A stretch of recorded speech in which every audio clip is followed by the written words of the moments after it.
Oke, baik. Selamat sore. Assalamualaikum warahmatullahi wabarakatuh. Hari ini kita masuk ke bagian modul absorpsi ya.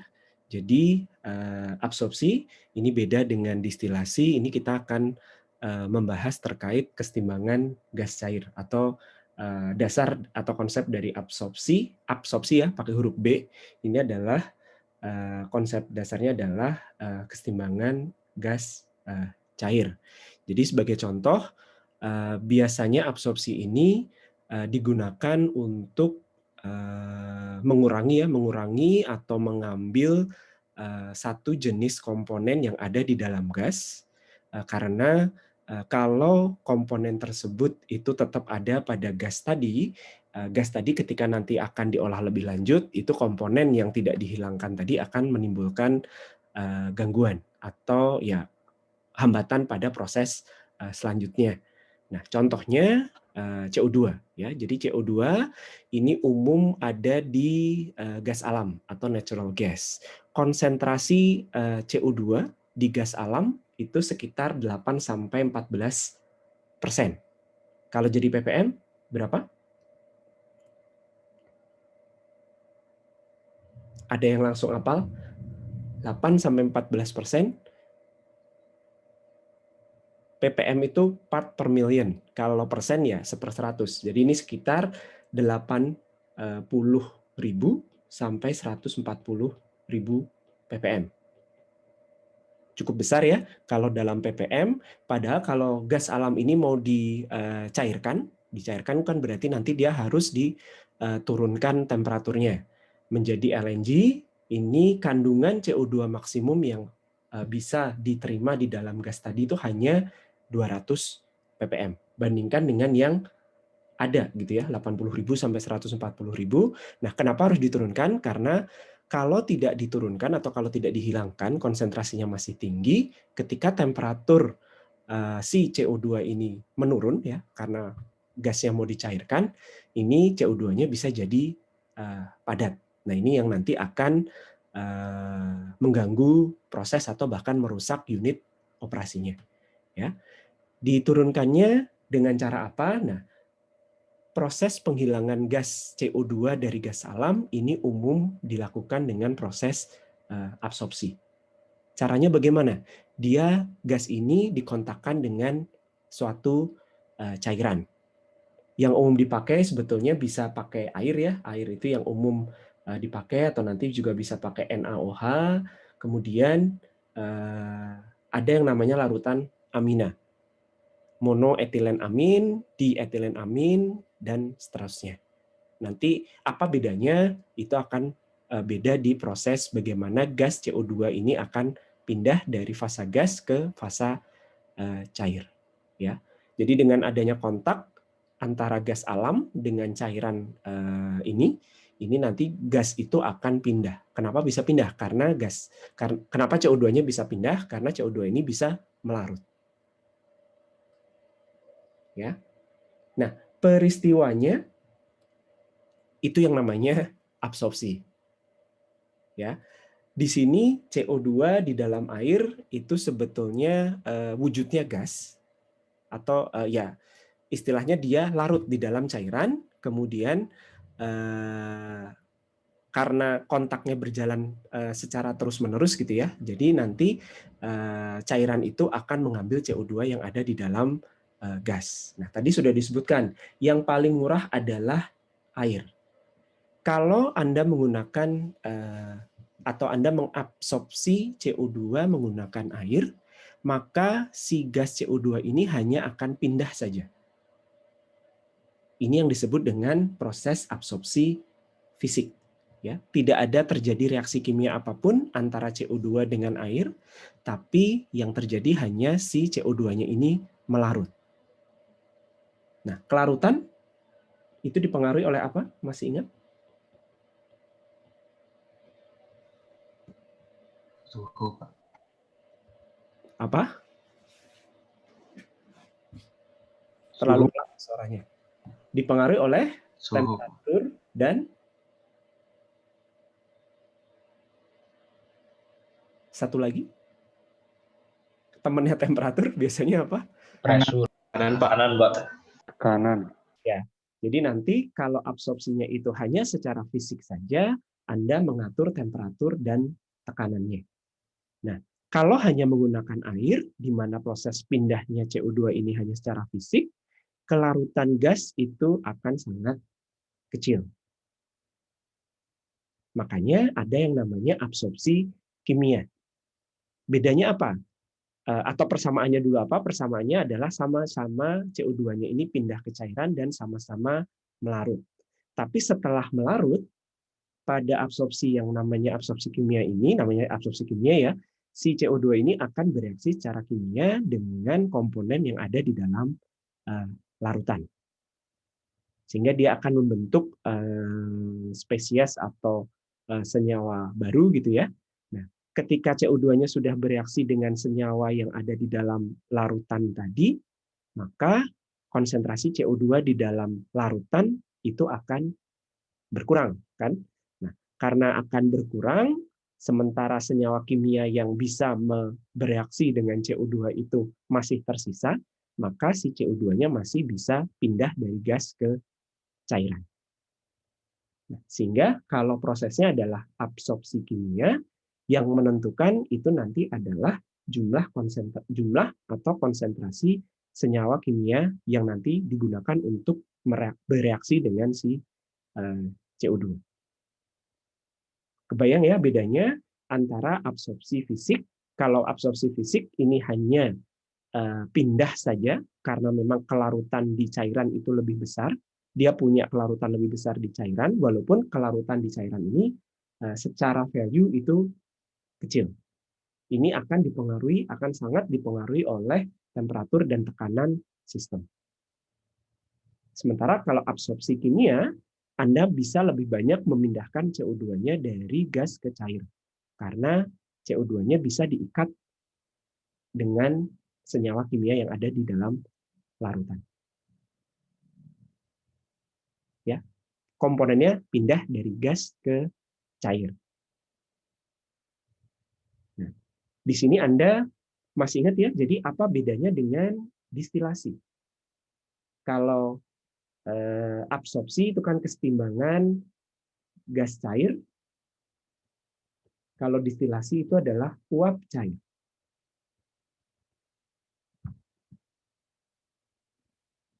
Apa bedanya?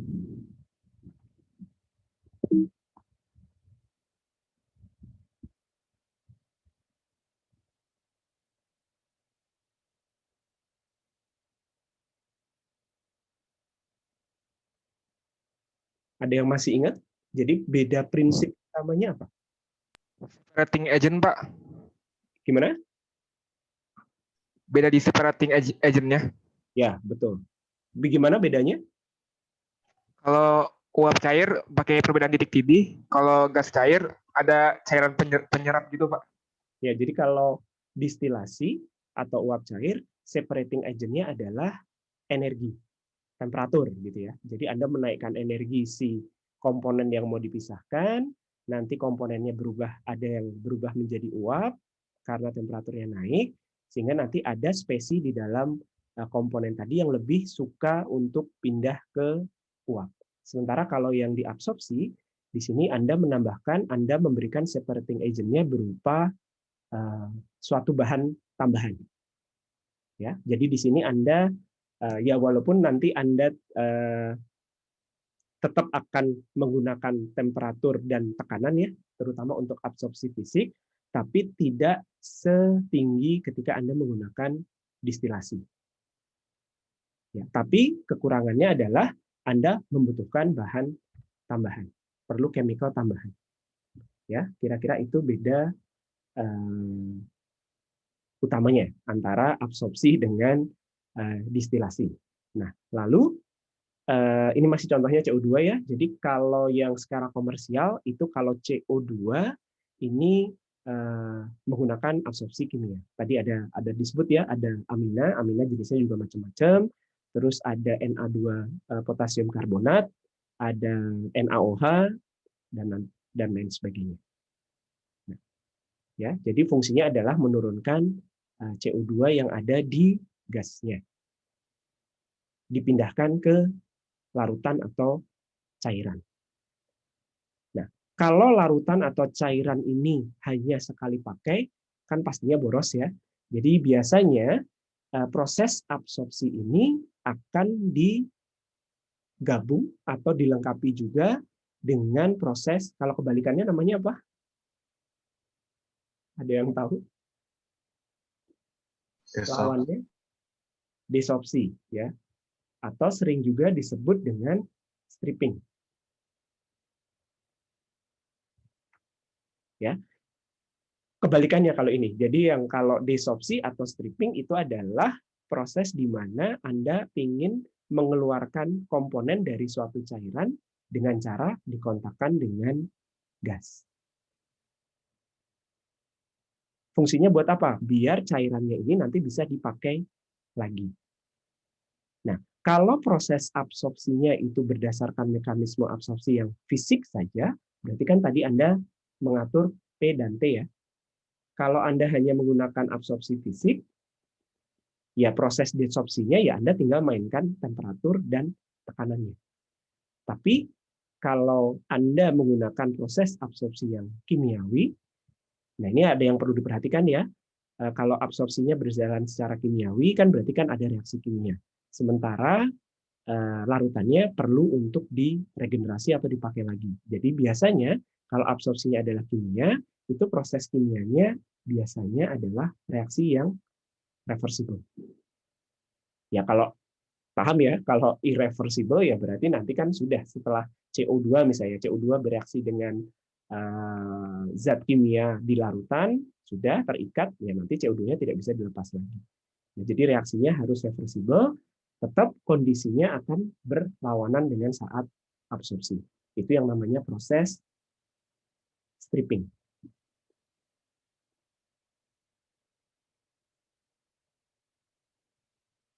Oke? Kalian sudah pernah kunjungan pabrik sebelum masa pandemi?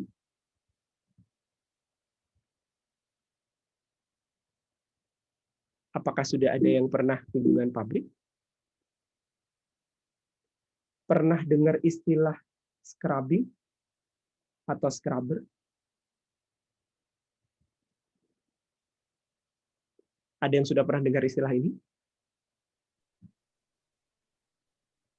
Pernah Pak di Alpro. Oke, apa yang Anda pahami dari scrubber?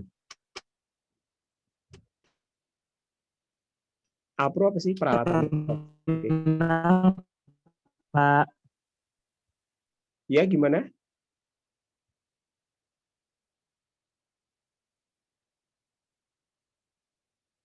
Apa bedanya absorpsi atau absorber dengan scrubber gitu ya? Misalnya kalian baca di buku Alpro atau pas Anda mungkin pernah kunjungan ke suatu pabrik kimia, ditunjukkan, oh itu kolom absorber, oh itu kolom scrubber. Apa bedanya? Ada yang tahu nggak?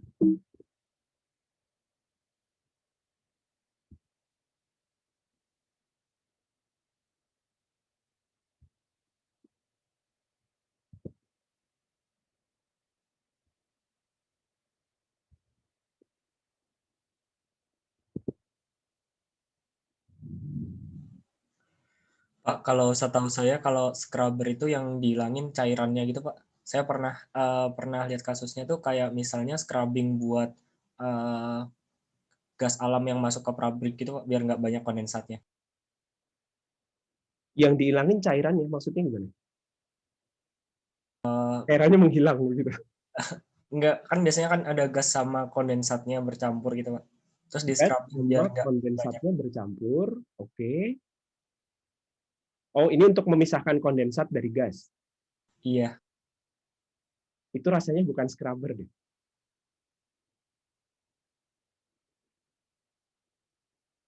Kalau scrubber prosesnya sama ya. Jadi sebetulnya absorber dengan scrubber itu adalah menyatakan proses yang sama. Anda mengambil suatu komponen dari gas dengan cara ditabrakkan atau dikontakkan dengan suatu cairan. Hanya bedanya secara umum ya walaupun ini istilahnya kadang terbolak-balik, kalau komponen yang diambil dari gas tadi akan dimanfaatkan kembali, itu disebutnya absorber. Ya, karena tujuannya adalah mengabsorb. Kenapa diabsorb? Agar komponen tadi bisa diambil. Jadi untuk memurnikan suatu komponen. Tapi kalau fungsinya adalah agar si gasnya tadi mau dibersihkan dari pengotor-pengotor, itu disebutnya scrubber. Jadi nge-scrub si gasnya, ngebersihin si gasnya. Tapi ya ini konsensus umum ya. Jadi kadang-kadang mungkin Anda akan dikasih tahu ini ada kolom absorber, ini ada kolom scrubber. Sebetulnya itu menyatakan unit operasi yang sama. Pengambilan suatu komponen dari gas dengan cara dikontakkan dengan cairan.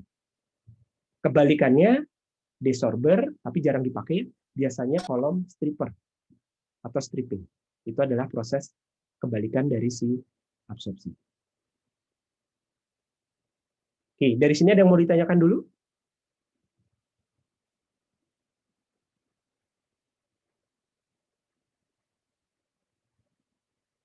Kalau tidak ada, saya lanjutkan ya.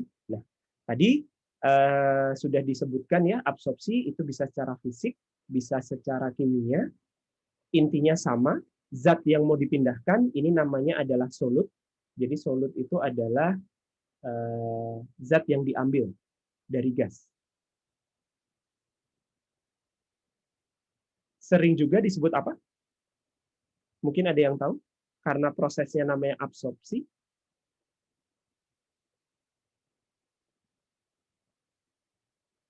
Sering juga disebut dengan absorban. Tapi belibet ya ngomongnya. Jadi untuk kuliah ini biasanya dipakai istilah solut.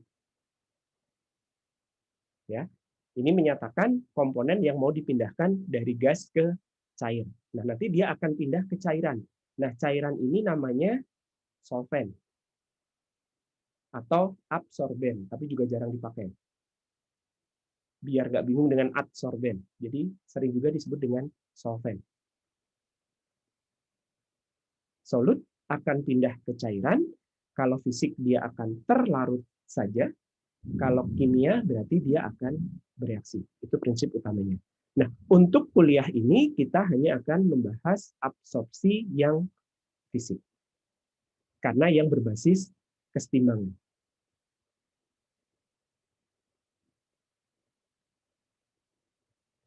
Oke. Absorpsi fisik, jumlah gas yang terlarut, maksudnya gas ini makin banyak yang bisa berpindah ke cairan, ini akan meningkat, jumlahnya akan meningkat kalau temperaturnya tekanannya dinaikkan atau temperaturnya diturunkan. Ya, untuk menaikkan kelarutan gas itu Anda bisa menaikkan tekanan atau menurunkan temperatur. Oke ya, jadi seperti itu sehingga proses absorpsi ini akan dijalankan umumnya pada tekanan yang cukup tinggi dan temperatur yang cukup rendah. Sementara regenerasi atau desorpsinya ya berarti Anda naikkan temperatur atau menurunkan tekanan, temperaturnya dinaikkan. Untuk yang absorpsi fisik. Kalau yang absorpsi kimia tadi sudah disebutkan, untuk regenerasi berarti reaksi kimianya harus yang reversible, kondisinya harus yang kebalikan dari kondisi absorpsi. Ini suara saya apakah masih kedengaran? Masih, Pak. Masih, Pak. Oke, soalnya di rumah saya hujan deras. Oke ya, saya lanjutkan. Nah, sekarang perpindahan dari gas ke cair ini kan nanti akan dipengaruhi oleh yang namanya kesetimbangan gas cair. Jadi Anda bisa membuat kurva ya seperti yang ada di gambar. Ini menghubungkan antara kondisi di gas dan kondisi di cair. Yang di gas ini biasanya dinyatakan dalam tekanan parsial. Sementara kalau di cairan dinyatakan dalam fraksi mol. Ya, lebih umum dinyatakannya seperti itu. Ini dua-duanya menyatakan apa sih sebetulnya?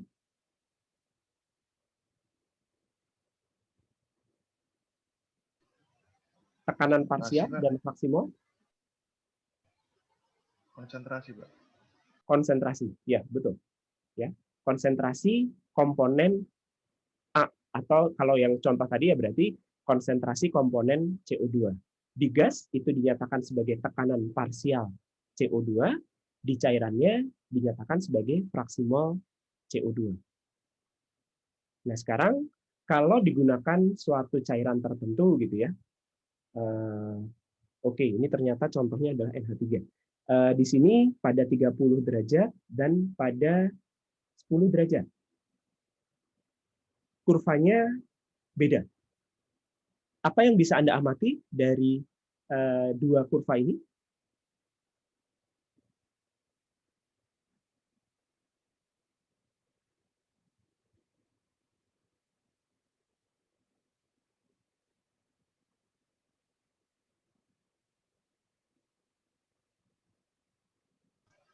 Saat suhu diturunkan, konsentrasi di cairannya bisa meningkat, Pak. Saat temperaturnya diturunkan, konsentrasi di cairannya bisa meningkat. Oke, ya. Jadi kan Anda bisa melihat, Anda bandingkan antara titik ini dengan titik ini, gitu ya. Oke, pada titik yang di atas, kemudian pada kurva, ini kurva kesetimbangan ya, kurva kesetimbangan gas cair, pada garis yang di atas, atau yang bawah deh, yang bawah kan karena motong di dua garisnya lebih enak. Yang di bawah ini kan berpotongan dengan kurva yang pertama di sini, kurva yang kedua di sini. Artinya adalah pada saat kesetimbangan, ya, pada kondisi kesetimbangan, pada temperatur yang lebih rendah, Anda bisa dapatkan gas komponen yang mau dipisahkan tadi pada konsentrasi yang lebih tinggi. Sebaliknya, pada temperatur yang lebih tinggi, Anda dapatnya lebih rendah pada saat kesetimbangan. Itu aja ya, atau dibalik ya. Cairan terhadap gasnya dibalik, itu saja. Oke, nah sekarang ada beberapa notasi ya yang perlu diperhatikan. Di cairan, ini umum dinyatakan sebagai konsentrasi molar. Kemudian fraksinya dinyatakan sebagai fraksi mol. Lambangnya adalah C besar dan X kecil untuk komponen I, gitu ya. Sementara kalau jumlah solut, ini dua-duanya menyatakan jumlah solut ya. Sementara kalau jumlah solut di gas ini dinyatakan sebagai tekanan parsial P besar dan fraksi molnya Y kecil. Fraksi mol definisinya masih sama ya, mol zat I dibagi dengan mol total.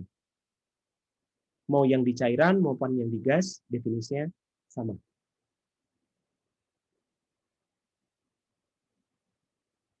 Oke.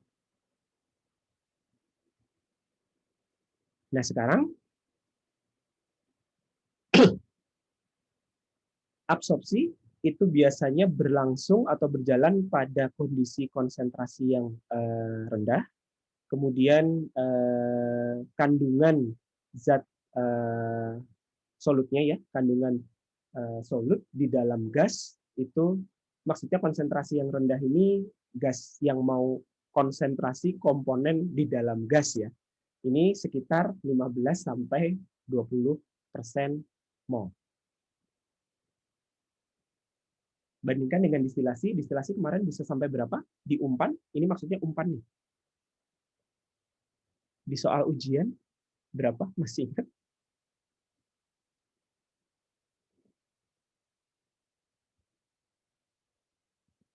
Bisa sampai 0,4 ya, atau 40%. Ya, kalau yang di absorpsi itu di gasnya itu konsentrasinya relatif rendah. Sekitar hanya 15-20%, ya plus minus ya. Nah, di sini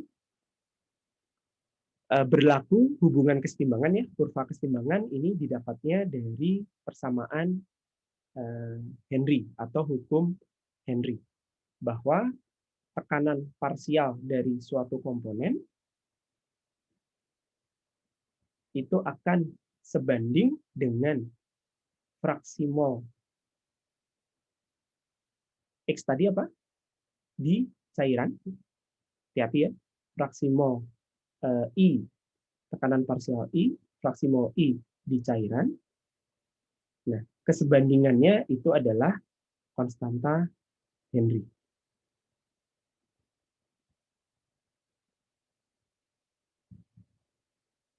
Ini dapat dari mana?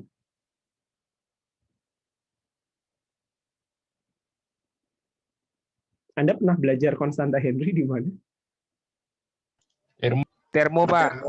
Ya, ini data konstanta Henry itu adalah termasuk data termodinamika dari suatu komponen.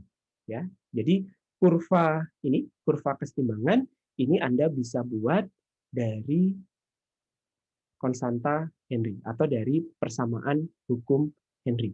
Nah, ini hanya berlaku pada konsentrasi yang rendah. Sehingga di proses absorpsi ini kita bisa gunakan persamaan Henry. Oke ya. Ada yang mau ditanyakan dulu? Pak, mau bertanya, Pak. Silahkan. Tadi kenapa, Pak, yang di kondisi konsentrasi rendah agak nggak nangkep saya, Pak? Maaf. Maksudnya? Kenapa harus konsentrasi rendah gitu, Pak? Oh, bukan harus. Jadi memang absorpsi ini secara umum diterapkan kalau umpannya kan gasnya, umpannya ini memiliki konsentrasi komponen yang mau dipisahkan yang cukup rendah. Secara umum seperti itu.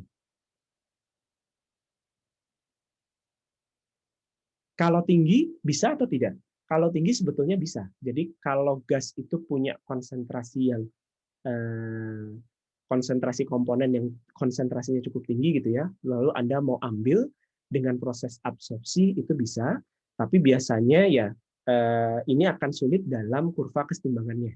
Karena mencari kurva hukum Henry ini akan hukum Henry ini deviasinya akan sangat besar ketika pada konsentrasi yang tinggi.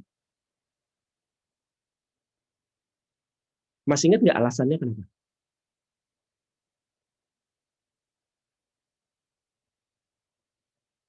Ada yang masih ingat dari kuliah termonya?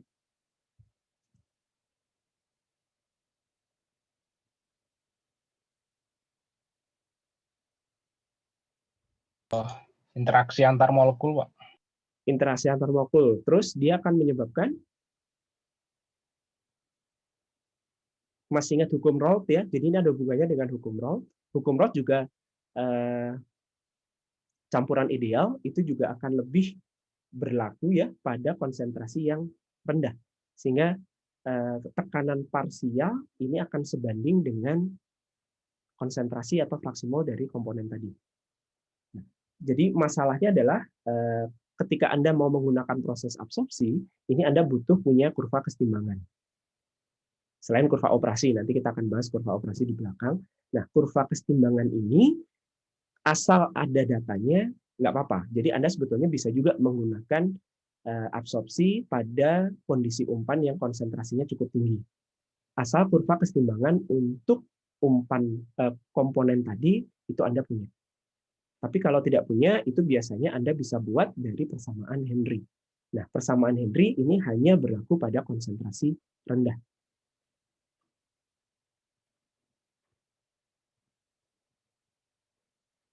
Paham ya? Kira-kira begitu. Dan Anda lihat bentuk kurvanya, kalau konsentrasi dari suatu komponen itu semakin tinggi, di gas ya, tekanan parsial komponen tadi makin tinggi kan ya? Ketika tekanan parsialnya itu semakin tinggi, ini kurvanya sudah tidak istilahnya, sudah tidak bagus lagi. Jadi ada di zona ini kan, kalau ini Anda teruskan juga ada di zona ini. Jadi akan sangat banyak penyimpangannya. Dan ketika pada konsentrasi tinggi, kenaikan konsentrasi terhadap kenaikan tekanan parsial itu sudah banyak penyimpangannya. Sudah tidak linear lagi gitu ya. Jadi agak sulit untuk menggunakan absorpsi, agak sulit untuk menggunakan absorpsi ini, menggunakan data kesetimbangan absorpsi ketika konsentrasi solutnya itu tinggi. Paham ya? Semoga penjelasan saya tidak berputar-putar. Baik, terima kasih Pak. Oke, ada lagi yang mau ditanyakan?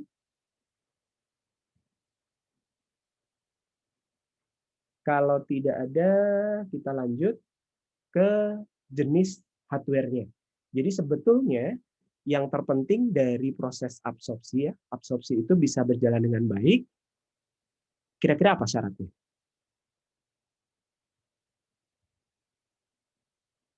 Dengan memperhatikan prinsip dasar kerja absorpsi, maka absorpsi ini bisa berjalan dengan baik. Syarat utamanya adalah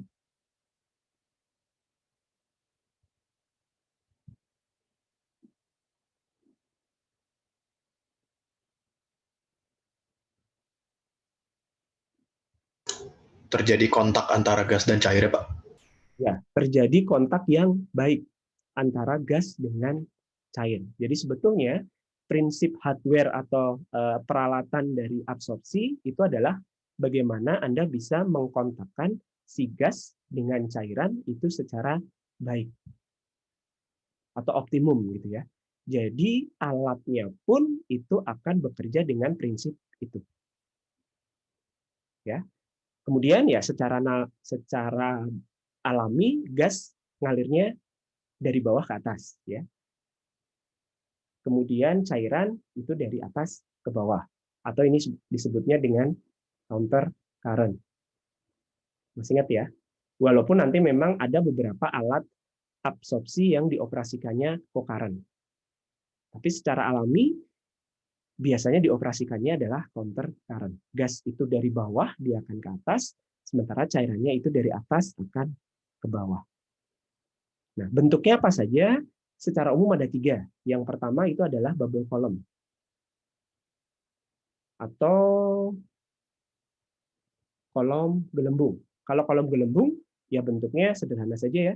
Anda punya pipa, kemudian gasnya dari atas, cairannya dari bawah. Nah, gasnya ini dikasih plat yang bolong-bolong ya, itu namanya sparger gitu. Sehingga nanti dia akan menjadi gelembung. Kemudian nanti cairannya kontak dari atas. Kenapa harus dibuat dalam gelembung? Menaikkan luas kontak. Dengan menaikkan luas kontak, maka perpindahan dari gas ke cair akan lebih baik. 1, itu bentuk kolom absorpsi gelembung. Yang kedua bentuknya tray kolom. Udah ngumpulin tray kolom kan ya, jadi mestinya udah tahu. Ini sama seperti distilasi. Kan fungsi tray kolom di distilasi pun itu untuk memberikan kontak yang baik antara cairan dengan uap. Ini juga antara cairan dengan gas. Ada tray-nya. Tray-nya itu bisa bentuknya bubble cap, bisa bentuknya shift tray. Pak Udin sudah jelasin ya. Kemudian ada downcomer, ada bagian hold up-nya dan lain sebagainya. Mirip sekali dengan kolom distilasi. Nah, yang akan kita bahas karena ini sudah dibahas di kolom distilasi, untuk absorpsi sekarang kita akan bahas yang namanya kolom isian atau pack column. Kira-kira bentuk skemanya adalah seperti ini. Gasnya masuk dari bawah, keluar ya dari atas gitu ya. Kemudian cairannya dari atas, keluar dari bawah. Cairan tadi ya namanya adalah solvent atau sering juga disebut dengan cairan penyerap. Masuk itu kondisinya lean. Lean solution artinya tahu ya. Ini adalah miskin dari komponen yang mau diambil dari gas. Makanya namanya lean solution. Atau bahkan tidak ada sama sekali. Jadi cairan penyerap itu bisa mengandung komponen yang ada di dalam gas tadi, bisa mengandung solut dalam konsentrasi kecil tentunya ya, atau sama sekali tidak mengandung solut. Sehingga nanti ketika di dalam kolom, jadi kolom bentuknya pipa, nanti di dalam kolom ini akan diisi yang namanya packing. Bentuk-bentuk packing kita lihat setelah ini. Nah, packing ini nanti akan membantu kontak antara si gas dengan solvent, sehingga solutnya bisa pindah ke solvent, sehingga keluar solventnya ini berada dalam kondisi rich solution. Rich solution ya maksudnya konsentrasi solut di cairan akan naik. Oke ya. Fungsi packing tadi memudahkan kontak dan menyebabkan intimate kontak. Jadi kontak yang baik antara cair dengan gas. Dengan kontak yang baik ya pindahnya akan baik. Bisa optimal. Nah, packing kan Anda ini adalah yang di sini itu adalah packingnya ya. Biasanya itu ada supportnya. Supportnya itu yang di bawah untuk nahan agar ya packingnya nggak jatuh ke bawah gitu ya. Ini adalah bentuk-bentuk dari si packing. Ya, terus nanti di atas support, ini bentuk dari packing support. Nanti di atas support ini Anda tumpuk-tumpuk packingnya. Oke. Kemudian ada yang namanya kalau di skema ini di bagian atas, ini yang support di bawah ya, yang di bagian atas namanya liquid distributor. Dari namanya ketahuan ya, untuk apa?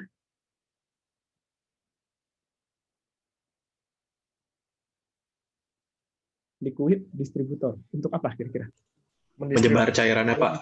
Menyebarkan cairannya. Ya, betul. Jadi, kenapa harus disebar? Agar ya tadi, di sini kan Anda punya cairan, di bawahnya kan gas ngalir ke atas, cairannya ngalir ke bawah, sehingga sebelum kontak dengan gas di antara packing, kontaknya kan berlangsung di ruang-ruang di antara packing ya. Nah ini cairannya bisa tersebar dengan baik. Jadi nggak hanya bahasa Jawanya tuh nggak hanya gerocok ke bawah gitu ya. Apa ya? Tidak hanya langsung ngalir. Kalau tidak ada distributor, apa yang terjadi? Tidak semua packing itu akan terbasahi oleh cairan. Sehingga meratakan aliran si solvent. Kenapa perlu liquid distributor? Bentuknya macam-macam. Oke, sekarang packingnya sendiri ya fungsinya adalah untuk menjadi tempat kontaknya antara gas dengan cairan. Kontaknya di mana ya di antara packing. Packing itu benda padat yang disusun gitu ya. Jadi syaratnya apa? Bisa memberikan luas kontak yang baik tentunya ya. Ya, kemudian yang lain ya ringan, tidak bereaksi, maksudnya tidak sampai tidak bereaksi secara kimiawi dengan baik cairan maupun gasnya. Oke. Kemudian bagaimana packing itu disusun atau jenis packingnya itu ada yang disusun secara random dan secara terstruktur. Kalau random ini ya random gitu. Maksudnya kan tadi di bawah ada supportnya ya. Jadi terus si random packing ini ditata ya walaupun ditata tapi bentuknya kan tidak teratur gitu ya. Ada misalnya Anda menggunakan racing ring, ada yang bentuknya nanti buletan yang ngadep ke atas, ada yang ngadep ke samping gitu ya. Dan sebagainya. Kemudian nah kayak gini. Disusun. Jadi orientasi dari si packingnya ini kan tidak sama satu dengan yang lain. Efeknya apa sih kalau tidak sama?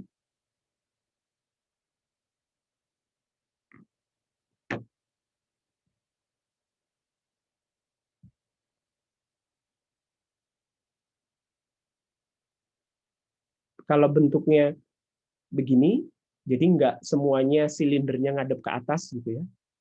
Efeknya apa? gasnya bisa lebih lama Pak di dalam kolom.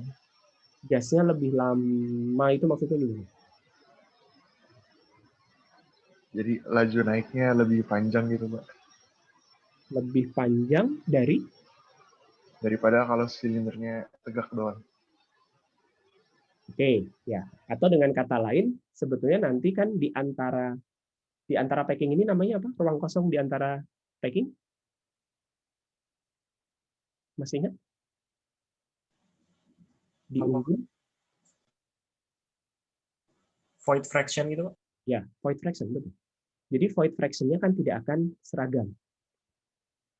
Akibatnya ya nanti laju alir baik gas maupun cairan di void fraction di antara packing-packing ini tidak akan seragam. Itu efeknya.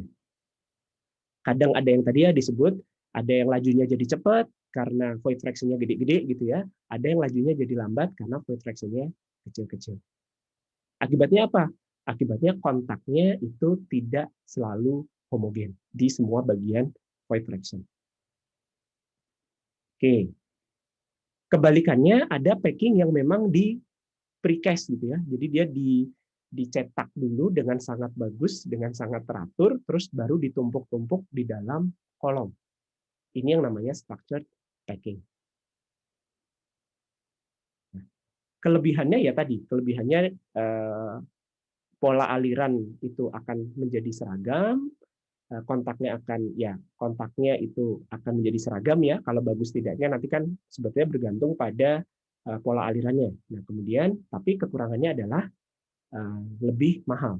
Biasanya structure packing ini karena butuh dicetak terlebih dahulu itu lebih mahal. Dicetaknya kan menyesuaikan ukuran kolomnya. Kalau ini kan kecil-kecil ya, jadi nggak usah, jadi bisa dicetak dalam jumlah banyak, baru diisikan ke kolom. Kalau yang structure itu kan berarti harus dibuat dengan diameter sesuai dengan diameter kolom yang mau dipakai. Oke, penampakannya secara visual Anda bisa lihat di sini. Ya, jadi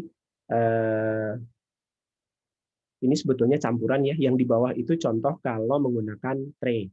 Kemudian yang agak ke atas ini adalah yang sistemnya tray. Yang ke atas itu adalah random packing. Yang lebih di atas ini adalah random packing menggunakan jenis packing yang pourings gitu. Terus yang di atasnya lagi itu adalah yang structured. Nah, bergantung pada ketinggian kolom, tadi Anda ingat ya, di atas itu dipasang liquid distributor. Gunanya adalah untuk meratakan aliran si cairan. Nah, kalau kolomnya itu cukup tinggi, ini biasanya di tengah-tengah ada yang namanya redistributor. Jadi dipasang lagi gitu ya. Untuk ya kembali lagi mengatur mungkin selama dia lewat packing, alirannya sudah kemana-mana gitu ya. Jadi kalau sudah terlalu panjang, itu biasa nanti pola alirannya menjadi tidak bagus. Sehingga nanti di beberapa bagian di tengah-tengah itu dipasang yang namanya redistributor. Oke. Nah, secara umum perbandingan antara kolom tray dengan kolom packing ini seperti ini. Anda bisa lihat, Anda bisa bandingkan apa kelebihan dan kekurangan dari masing-masing jenis kolom.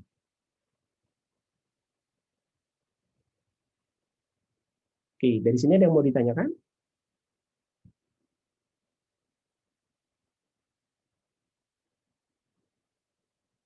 Oke, ini sudah ya. Jadi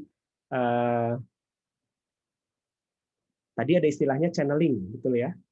Channeling itu adalah karena random packing ini memiliki void fraction yang di tiap bagiannya itu tidak sama bentuknya, sehingga ada daerah yang alirannya kecepatan, ada daerah yang alirannya terlalu lambat. Ini yang namanya channeling.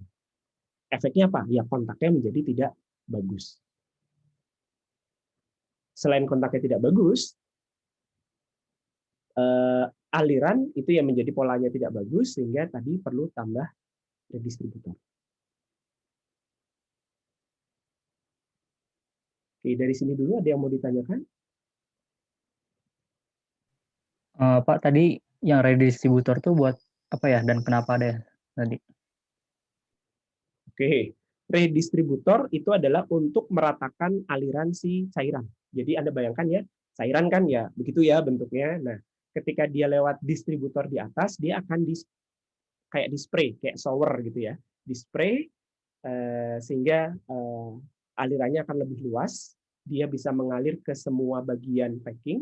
Nah, kalau dia sudah lewat packing cukup panjang gitu ya, makin ke bawah, itu kan nanti kan apalagi kalau Anda menggunakan random packing, itu kan ada yang fenomena channeling tadi. Ada di bagian tertentu di mana cairan itu mengalir lebih cepat, di bagian tertentu lebih lambat.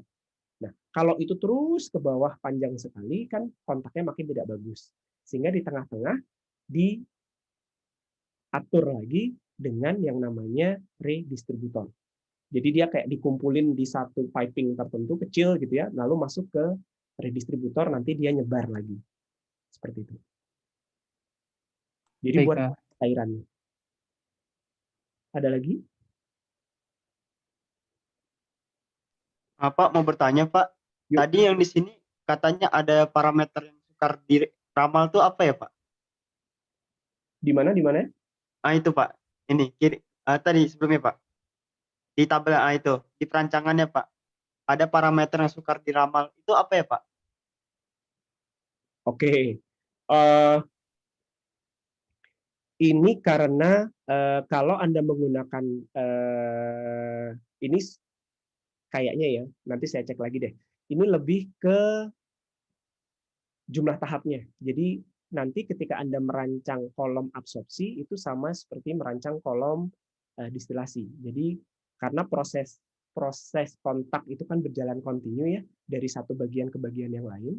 Nah, sehingga nanti Anda bisa merancang atau salah satu parameter perancangan kolom absorpsi itu adalah jumlah tahap, ada berapa tahap gitu sampai tercapai kondisi yang diinginkan.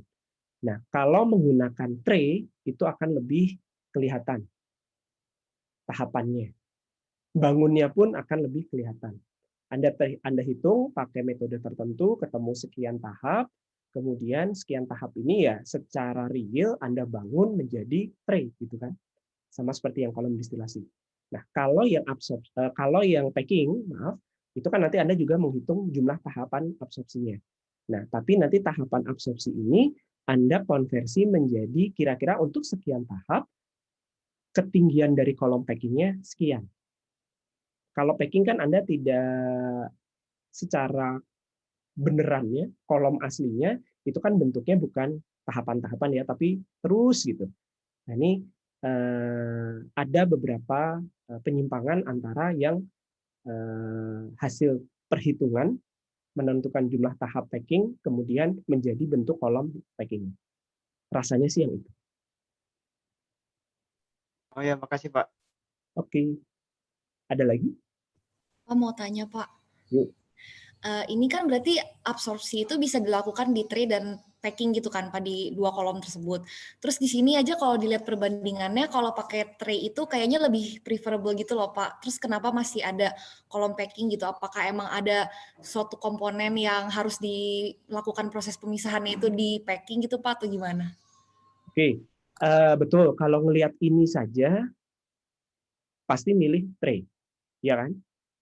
Tapi biasanya orang tuh kalau disuruh milih secara real, pertimbangan utama apa? Harga ya Pak? Harga, betul. Terutama kalau kayak tadi CO2 atau cairan gas itu kan biasanya yang mau diambil kan antara CO2, NH3, H2S gitu ya. Sifatnya apa sih?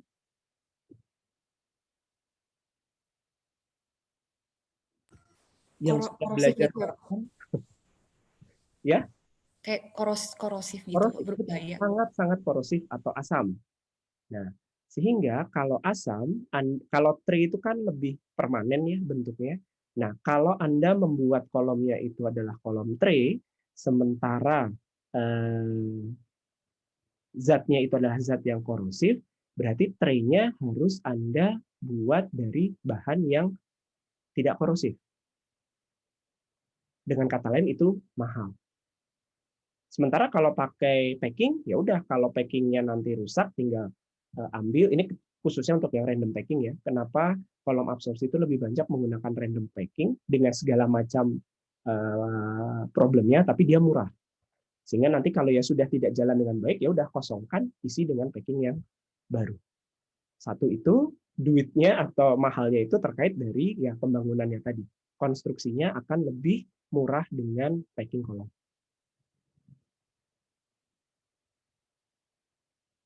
Oke, dan satu lagi nih terkait pressure drop. Jadi pressure drop dari tray kolom itu lebih tinggi, sehingga tidak preferable.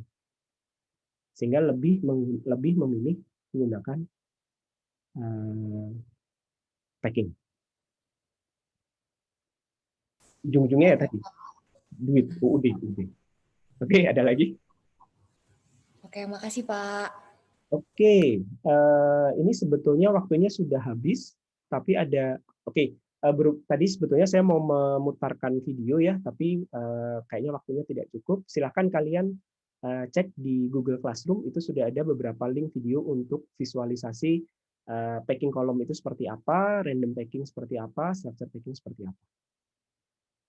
Baik ya, ada pertanyaan lagi?